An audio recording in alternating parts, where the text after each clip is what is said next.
Last year, a man named Robert retired with just under $1.1 million in his savings. He did everything right. He worked the same job for 32 years, saved consistently, and never took big risks. When he retired, people around him said the same thing. "You're set for life."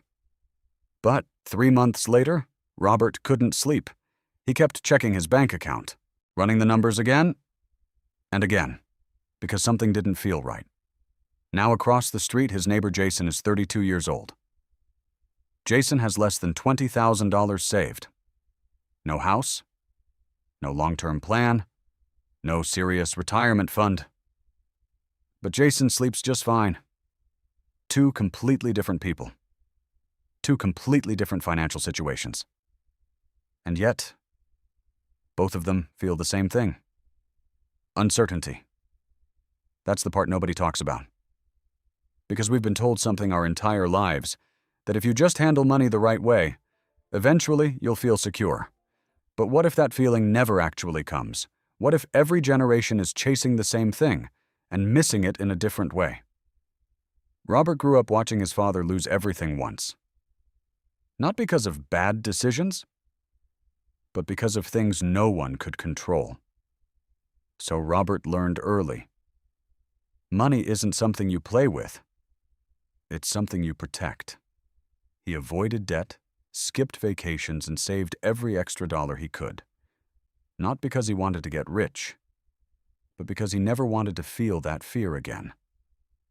And for most of his life, that worked. Until retirement, when the one thing he expected to feel never showed up. Not relief, not freedom, not peace. Just a quiet thought in the back of his mind. What if it's not enough? Now look at someone like Mark. Different generation, different mindset. Mark didn't believe in just saving money.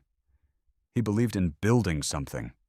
So he bought a house early, climbed the corporate ladder, and invested in retirement plans.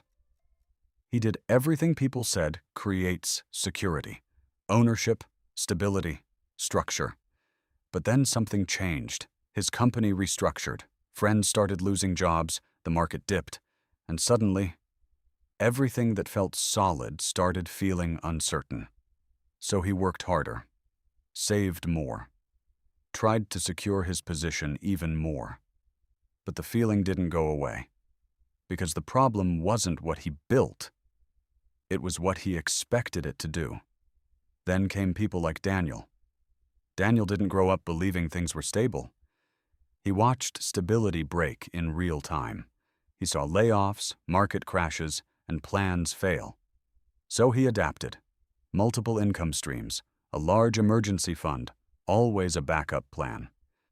From the outside, Daniel looks like the smartest one.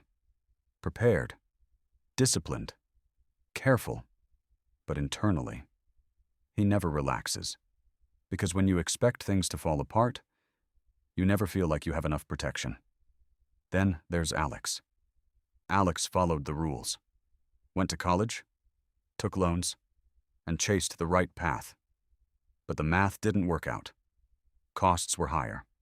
Opportunities were fewer. Progress was slower. So Alex stopped playing the long game, focused on experiences, short-term wins, and things that feel real now.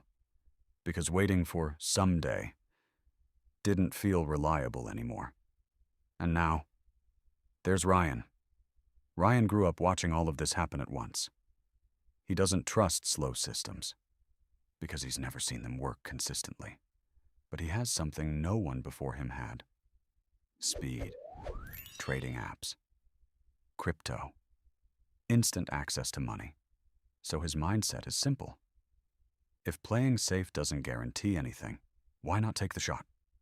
And honestly, from his perspective, that makes sense. Now look at all of them together. Robert saved everything. Mark built everything. Daniel prepared for everything. Alex questioned everything. Ryan risks everything. Different behaviors, different strategies. But underneath all of them is the exact same belief. That one day, Money will finally make me feel safe. And that's where the mistake happens. Because money can solve problems. It can give you options, reduce pressure, buy time. But it doesn't remove uncertainty. It doesn't guarantee control. And it definitely doesn't create a permanent feeling of safety.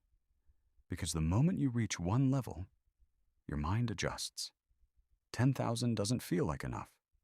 Then 100,000 doesn't feel like enough. Then even 1,000,000 starts to feel uncertain. Not because the number is small, but because the expectation is wrong. Every generation tried to fix money in their own way. Some avoided risk. Some embraced structure. Some rejected the system. Some tried to beat it. But they all carried the same assumption. That security is something money will eventually give them, and they built their entire lives around that idea. So here's the real question. Are you trying to build wealth, or are you trying to feel safe? Because those are not the same thing. And until you understand that, you won't just repeat your generation's habits. You'll repeat their mistake. So tell me, which one did you relate to the most? And more importantly, what belief about money have you never questioned?